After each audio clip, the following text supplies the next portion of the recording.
Globe Girl podcast. I am Kyra. Well, now we're going to jump into our discussion for today. I'm so happy to have Amy with me today. So welcome, Amy, to the Globe Girl podcast. Thank you for having me. Awesome. Well, let's go ahead and dive into your story. So before we get to how you help everyone else tell stories, let's start with your very own story.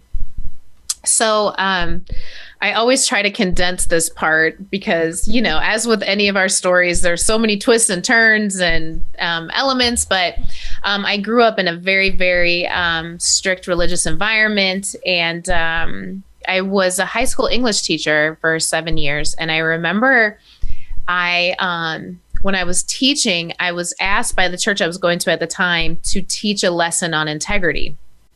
And, the essence of integrity is being the same person you are on the inside that you present on the outside. Mm-hmm.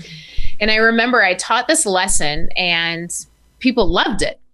And then I taught it one time. And then throughout the year, I ended up teaching it like 10 to 12 more times. And every time I taught it, people were like, oh, this is a book. This is a book. And I was like, I don't want to write a book. I want to teach high school English until retirement. Like this was the plan. And every time I taught, the content would grow. And then I remember one of my friends challenged me just to sit down and write. He was like, if you were to write a book, just sit down and write the intro. And I remember I woke up at 3:00 in the morning and dead out of my sleep. And I just felt this like pull to write, like just sit down and write. And I started writing, and what started as a lesson, because I was teaching this lesson on integrity, ended up just being me writing my story. And as I'm writing it, I remember like just tears flowing down my eyes. And it wasn't like I was writing anything new, right? Like I lived this story, but it was the first time that the story inside of me came out of me and I saw it from a different perspective. Mm-hmm. And as I'm writing this story and I'm crying, I'm looking at the pages of my life, and I'm realizing I'm challenging all of these people to have integrity. But what my story is showing me is that I've lost myself. I've lost myself in this religion. I've lost myself in my career. I've lost myself in relationships. I don't even know who I am anymore. And I remember I ended up writing the book in full, and I released the book. And I remember saying, I have to quit my job. Like, I got to quit teaching, which made no sense because I didn't know what I was doing after that. It was just this pull, right? Like my story was calling me to something deeper. But I didn't know what that deeper was. The only thing that I knew was that there was so much unrest in me after I got my story out. It was like that first step ended up shaking up my life in a way that I never imagined. Mm-hmm. So I quit my job, and I was going to like release this book. I was going to go on tour. I was like going to do big things with it. And it didn't work out that way. And I'm substitute teaching, which if anybody's ever substitute taught, it's the worst. Especially going from being a full-time teacher to a substitute teacher, my pride took a hit, but I was in like that in-between limbo stage. And in the midst of it, I got approached by people who were like, oh, you wrote a book. I need help writing a book. And I started helping people write their books. And then before I even knew what ghostwriting was, I started ghostwriting for other people, which is just essentially taking people's stories and helping them write it. And I end up being the writer, and they end up being the one who tells me the story. And I'm almost like a medium. I take their story and I write it. And then I ended up leaving the religion I had been raised in, started my life over, came to Florida. And I ended up starting my own business, my own writing business, because, and this is really the essence of all of it, and there's so many steps in between, but the essence of it was, I realized that my story saved my life. Mm-hmm. It wasn't another book I read. It wasn't somebody's words to me that came up and said, Amy, you should do this, this, and this. Mm-hmm. It was my own story that spoke to me. And I was like, I want to dedicate my life to story and to helping people tell their story, go back into their story, whatever that looks like. And I'm still figuring out what that looks like. So that was about 4 years ago. Mm-hmm. And I've just been taking the concept of writing and telling your story and just trying to be as creative as possible with it and communicate with people and tell them the most powerful asset that you have right now in your life is your own story. Mm-hmm. Love that. That's a great story. Thank you. And I agree. I was super interested. I'm like, ooh, I'd like to read her story. I'd like to know those all those turns and all that stuff. Well, Amy, when did you realize that you had the gift of storytelling? What age? So when I grew up, we didn't have a TV in our house. So I didn't have my parents, once again, very, very religious. So we didn't have a TV in our house until I think I was in middle school. So we did a lot of reading. My dad was a reader and he was very emotive, like characters. He had all the voices and we would make up stories. We would make up games. So I lived a very creative life as a young child. And then I found that as I got older, I loved reading biographies and I loved watching documentaries. Like even now, if I sit in front of the TV and it's like a fictional story, I'm like, I want a documentary because people's lives fascinated me so much. And I've always been a natural storyteller. I love a good story. And people have always said that like, oh, you just tell such great stories. So I kind of feel like it was a skill that just slowly developed in my life. And I didn't even realize that I had it until I got older. And actually, really, when I sat down to write my book, I was like, I have this skill. And I didn't even know I had the skill because I'm thinking, oh, I'm meant to teach English to high schoolers. And then it went from, oh, well, then I'm meant to use this skill for myself to write. And then, oh, wait, I'm using this skill to help other people, which is what I've really found with most people when you're really diving into you, is that when you start to find your skills, we like to put our skills and our gifts in a box. And we say, well, I am a good storyteller, so it has to look like this. Mm-hmm. And what I have found is that the more that I lean into my gifts, I just let them free and say, you tell me what I'm going to be doing with this, because I can say it's going to look like in this box. Right. But really, the more that I set it free, the more that it just grows and I'm able to develop it differently. So yeah, it started young, but what it's developed into, I could have never, if you had asked me when I was teaching high school that I was going to be here, I would say, no, I'm building my 401k. I'm still teaching, prepubescent teenagers. Like that's what I thought was going to be my life's path. So when you really do lean into your story, into your skill, it'll take you places that you never imagined going to. Yeah, that is some very good advice, because I think what you said, I liked what you said about people having their gifts in this box and trying to build their own framework of what it should be. Yeah. Whereas you limit yourself when you do that, because then you're just saying like, I'm only going to accept these things and I'm going to only do these things that fit inside of this. When in reality, if your mind is open to the possibilities, then who knows what's going to come. So I think that's great advice. Yeah. So I would have to guess from what you just mentioned about liking biographies. Are biographies your favorite stories to tell? I really love memoirs. I love helping people write their memoirs. And that's usually who the clients that are attracted to me that just seem to come into my life are people who have some sort of powerful story that they want to tell. And underneath that story are lessons that they want to communicate. Mm-hmm. And I find that to be the most fascinating, because we learn through story, right? People learn through their emotions. They make buying decisions based on their feelings and not logic. So much of what I do to help entrepreneurs, influencers, the people who have come into my life, is helping them take their story and tell it in a really powerful way, but also use it as a tool to teach. Because sometimes we think, well, I just have to stand up in front of people and I have to be an expert. I have to have fully arrived and I have to be able to pound this teaching into people. And that's not true. People are attracted to you, to your vulnerability, and to your story. And when you pull them in with your story, you're then able to teach, right? Without people even realizing it. Like I'm telling you my story, but underneath my story, I'm really speaking to you and I am teaching you through my story. So I'm really drawn to that because I feel like that's what makes people unique. Everyone can get up and talk on the concept of integrity, right? It's like there's tried and true foundational principles to integrity. But if I couple the concept of integrity, but I use my story, it then becomes unique and powerful. And now I have this tool that's connected to only me. And nobody can teach it like me because I'm using me. I'm using my experiences. I'm using my trauma, my triumphs, my hurts, the love I've experienced. And I'm able to couple that with those concepts and teach, which then becomes such a unique experience because that's what connects us is our story. It's not teaching concepts. It's the story behind it that makes me feel connected to the person that's teaching me or the book I'm reading.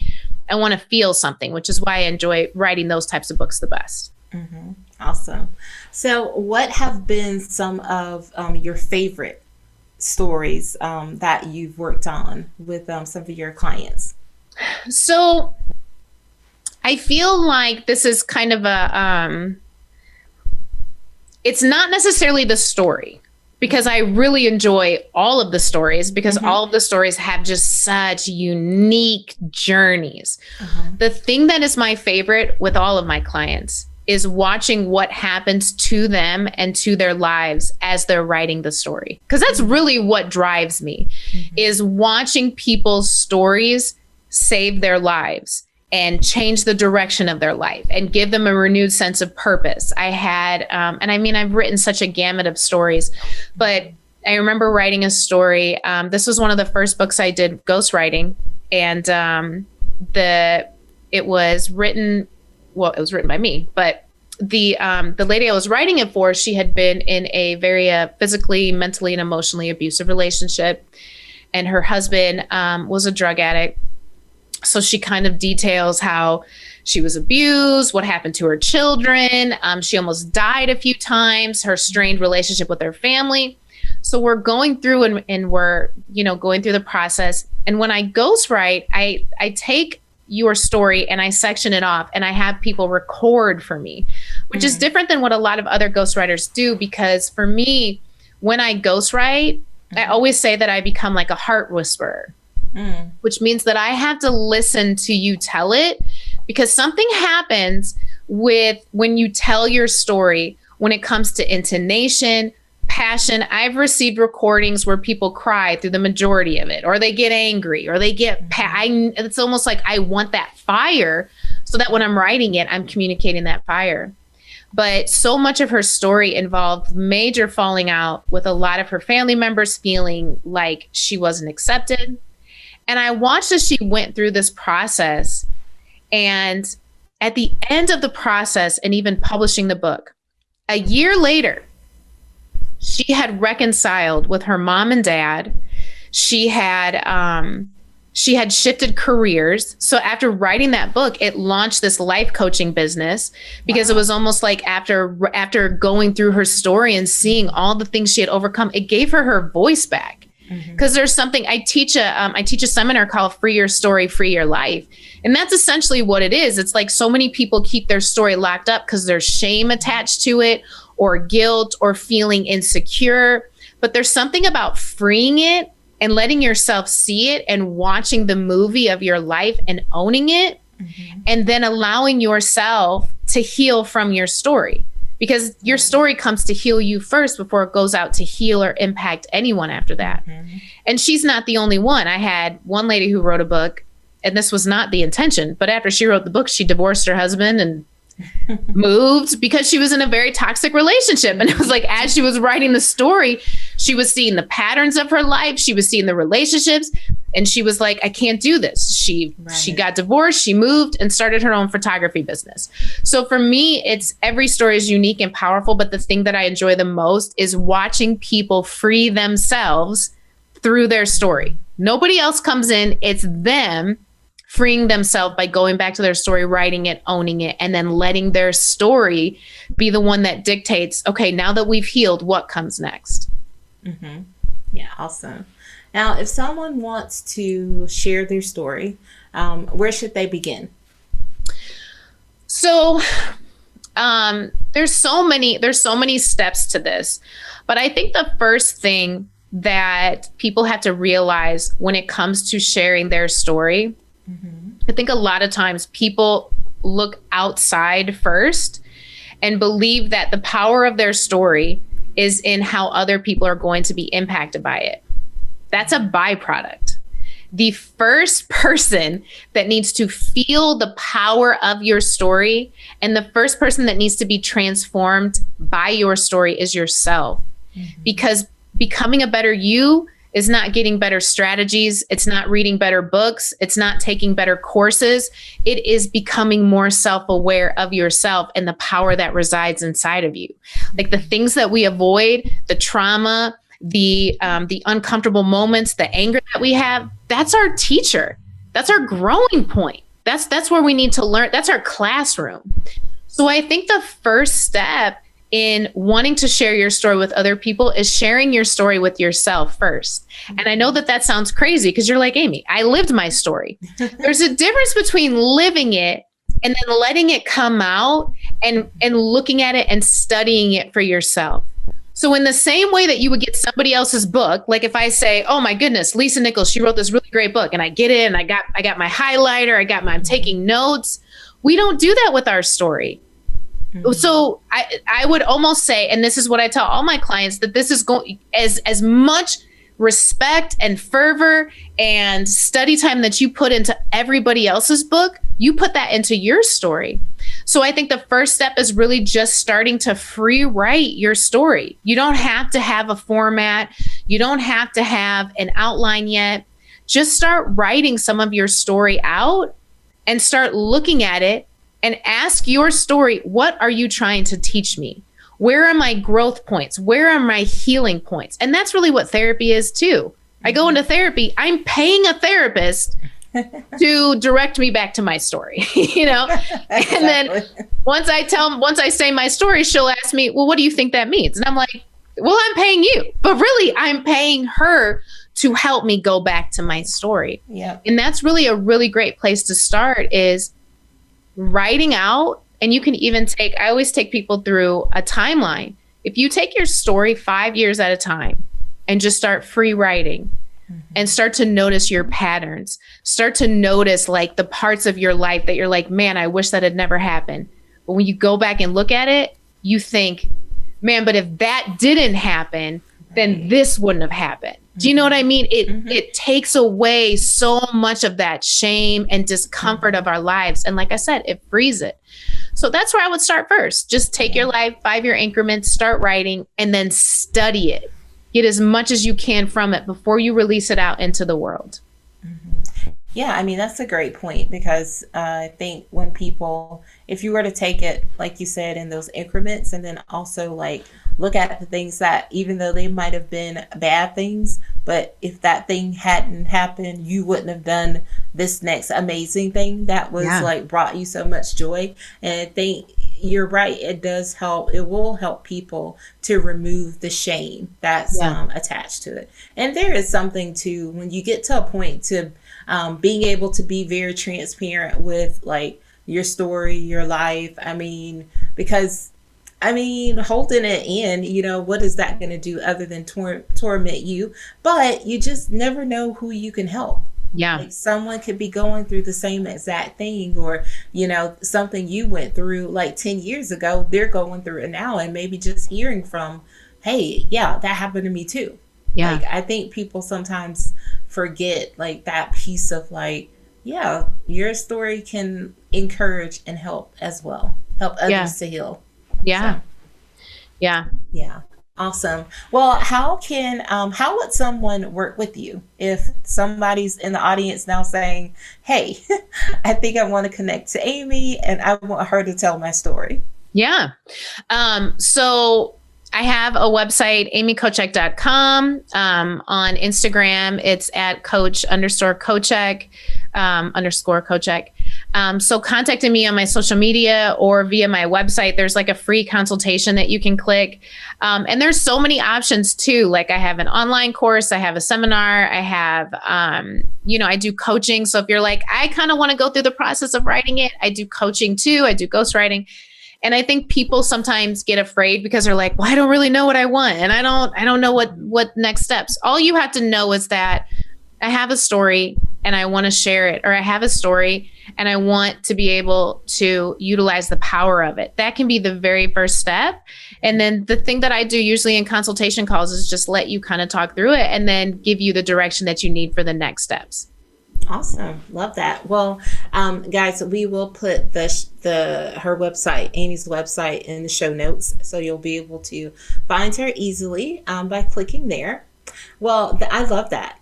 This was a great discussion on story. I love storytelling and I love reading. I love writing. I love all things books and I mean like old book, like books, paper books. Yeah. I'm still a person with a lot of paper books. I gotta touch it. Yeah. Yes. So this has been awesome. Well, now we're going to move into a segment that I love so much, which is 5 things with Amy today. So I'll ask you 5 questions about some things that you do in your life that just helps us to learn even a little bit more about you personally. Mm-hmm. So let's start with my number one question I always ask is, how does Amy start the day? Oh, great question. So I love starting my day with working out because if I don't, I won't do it at the end of the day. So I have this great cycling class that we cycle to really great music. So I wake up at usually 5:30, do my cycling. Sometimes I do weights afterwards, come home. And then I have a very strict morning routine. I'm not like a super organized person, but I've realized that there's power in routine, especially as an entrepreneur. So I have to do in the morning something for me. So I'll meditate, I'll write in a gratitude journal, I'll journal, and then I usually read something that just like calms my mind. And even with journaling, one thing that I have found that's very useful with journaling is that I've leaned into being as honest as possible. So it's so funny. I told one of my friends, if I die, your job is to go and burn all my journals. Like they can't live past me. Like, please burn them. Because I'll write some crazy stuff in the journal, but it helps, because I realize, especially if you're a giver in your life, I spend so much time asking other people, well, how are you? How can I help you? I never ask myself that. And then I'll get mad at other people. Like, why aren't people asking me how I am? And I'm like, well, when's the last time I asked me how I am? Right. So some mornings I'll wake up and I'll say, I don't feel like doing this. I don't feel like being an entrepreneur. I wish I worked at the post office. I'm sick of this. I'm sick of that person. This person's annoying me. And it's like, I let it out. And then I'll do my meditation afterwards to calm myself down. But it really does help me start my day to get all of that off my mind and my heart so that I can be clear for the rest of the day. Yes, I love that. What's one project that you are working on this year that you're excited about? So I'm doing somewhat of a shift with my business. And one of the major things that I'm doing is shifting towards doing a lot more online retreats and online courses and creating more groups where I can work in larger settings. So I'm not just kind of behind a computer the whole time. So I'm going to be doing the seminar I was telling you about, Free Your Story, Free Your Life, it used to be an in-person, and then I just kind of shifted it to an online. So I'm going to be doing that more, which I'm super excited about. And then also I teach a course called Finding the Writer Within. And that's just pretty much helping people who want to strengthen their writing, or they feel like I want to write, but I don't know how to improve it. I need skills. So those 2 things I'm super excited about because my heart is teaching. So it gives me the opportunity to do a little bit more teaching. So still doing the writing, but doing a lot more teaching this year. And I'm excited about that. Awesome. Love that. So speaking of self-care, What is one thing that you do for yourself for self-care? Great question. This is something that I have struggled with. So within probably 2020 was a year, because I had so much more free time, I realized that I had gotten away from a lot of things that I enjoy. So, of course, I live in Florida, and what they say about Florida is true. We've been open since August. So I've been going to the beach a lot more on the weekends. So sometimes Saturdays are my day where I go to the beach and just relax. And sometimes when I go to the beach, I have a coloring book. I don't know if y'all have ever done these. Love those. So relaxing. And they're like very intricate, right? Because they're adult driven. So it's like there'll be flowers and geometric shapes. And like I'll just sit on the beach and just take coloring pencils and just color. And I'm telling you it's still a mind activating activity. So I still feel like I'm using my brain and I'm not just like sitting in front of a TV feeling gross. But being out in the sun and then also coloring has just been such it just recharges me. I love that. And I do love adult coloring books. They're the best. Oh, I love them. I know it takes you back it takes me back all the way to those days. Now I do have a few like, just standard coloring books. Yeah. That's still hanging around that I'm like, oh yeah, I'm going to color today. Yeah. But yeah, that's super awesome. What's a goal that you set for yourself this year? So one of the goals that I set for myself is I want to travel more. And I want to do bi-coastal living this year in the summer, because it's so hot in Florida in the summer. But I keep thinking like I'm young, I'm single, I don't have kids, and I've been saying I want to travel for years and years, and I'm like, this year I'm just going to do it. So I'm hoping that in the summer I can I'm planning on subleasing my place and then just kind of traveling the West Coast and staying at different spots, because all I need is a Wi-Fi password essentially, and I can be anywhere I want. So I want to take advantage of that. So that's one of my goals. That's exciting. I like that. Yes. And lastly, how do you end the day? So this one's a little bit different because I don't have like a specific ending of the day. I'll tell you what my goal is, but I don't usually hit it because I wake up at 5. I really do I try to be in bed between 9:30 and 10. It's not a perfect science. This isn't Amy's perfect world. But I really like to, they have nighttime meditations on YouTube, and I'll usually turn that on, and then I'll do some sort of reading, just to kind of like recharge, like just let my brain settle in. I try to stay away from screens. I try not to watch TV right before bed. So anything I can do to make sure I'm getting good sleep and that I'm allowing myself to come down from the day. Right. Yeah, no, I love that. That's awesome. Thank you. She said it's not an exact science. It's not. So don't think I do this all the time. This is like my dream. And I do, like, me and my sister do weekly calls every week, and we always have like goals. And I told her, I said, my night routine has been on my goal list literally for 2 months. And every week she's like, well, how did you do? I'm like, well, I did a day. I mean, I was able to do it. And we'll celebrate the day and we'll try again next week. Because sometimes the day gets away. Yeah.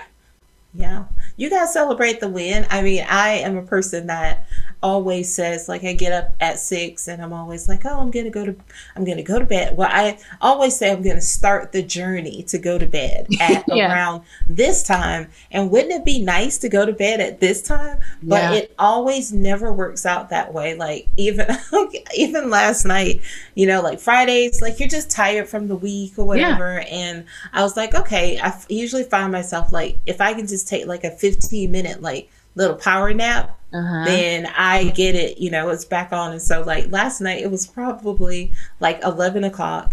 And I told my husband, I was like, oh, I'm just going to go in the office because I got this one email that I want to respond to. And then I answered that one email. The next thing I know, I was like, well, I'm in here. I may as well just package up all the podcasts that need to go to the editor and just do all that stuff. And next thing I know, it was like 1 o'clock.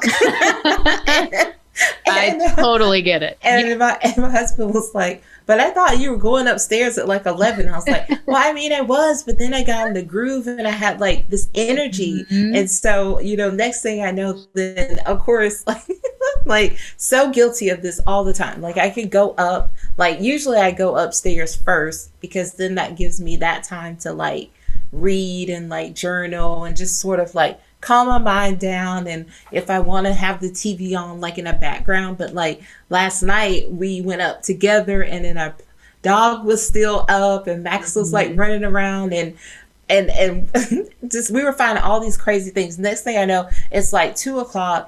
I've found some movie on TV that has caught our interest, and we're like literally sitting there watching the movie. And I'm like, we can record this, and we can watch this in the morning. And so then, and my husband's just like, yeah, but don't you want sex? No, turn it off now. I'm pressing record and turn it off. And then it was like, at this point, it's like, almost 3:00. And then I still wake up. My body still woke up at like 7:30. At 7:30, I'm like, okay, well, I'm up. He's like, same. He's like, what are you doing up so early? I'm like, I can't sleep late. I mean, my body's already ready to go. Same. Yeah, when you put yourself in a routine. I was up at 7, went to sleep, same, at 2 a.m. last night, woke up at 7, and I was like, well, we're here. Here we are. And I'm going to guess that you're a lot like me. You're not a napper. Like, I don't nap during the day, like on the weekends. Well, I love to nap. I am a napper. Now, if you're going to the beach, yes, I would definitely nap at the beach. 100%. Yeah. I love my sleep too. So if I don't get a lot of sleep, I'm like, that's why I try to be regimented, because I know if I'm not, like, by 1 p.m., I'm going to be like, okay, there's 10 things on my to-do list, but I need a nap, so then I get in that mode. I love it. At least you like make up for it, right? Yeah. Awesome. Well, Amy, this has been, it's been a joy talking to you today. I thank you for joining me and coming to spend some time with us today. Thank you for having me. Awesome. Well, best of luck, and please stay in touch, because I definitely want to know about this like West Coast living, and I hope you meet that goal this year, because that's Thank you. Yeah. Thank you. I appreciate it. Well, stay tuned, everyone. I'll be right back.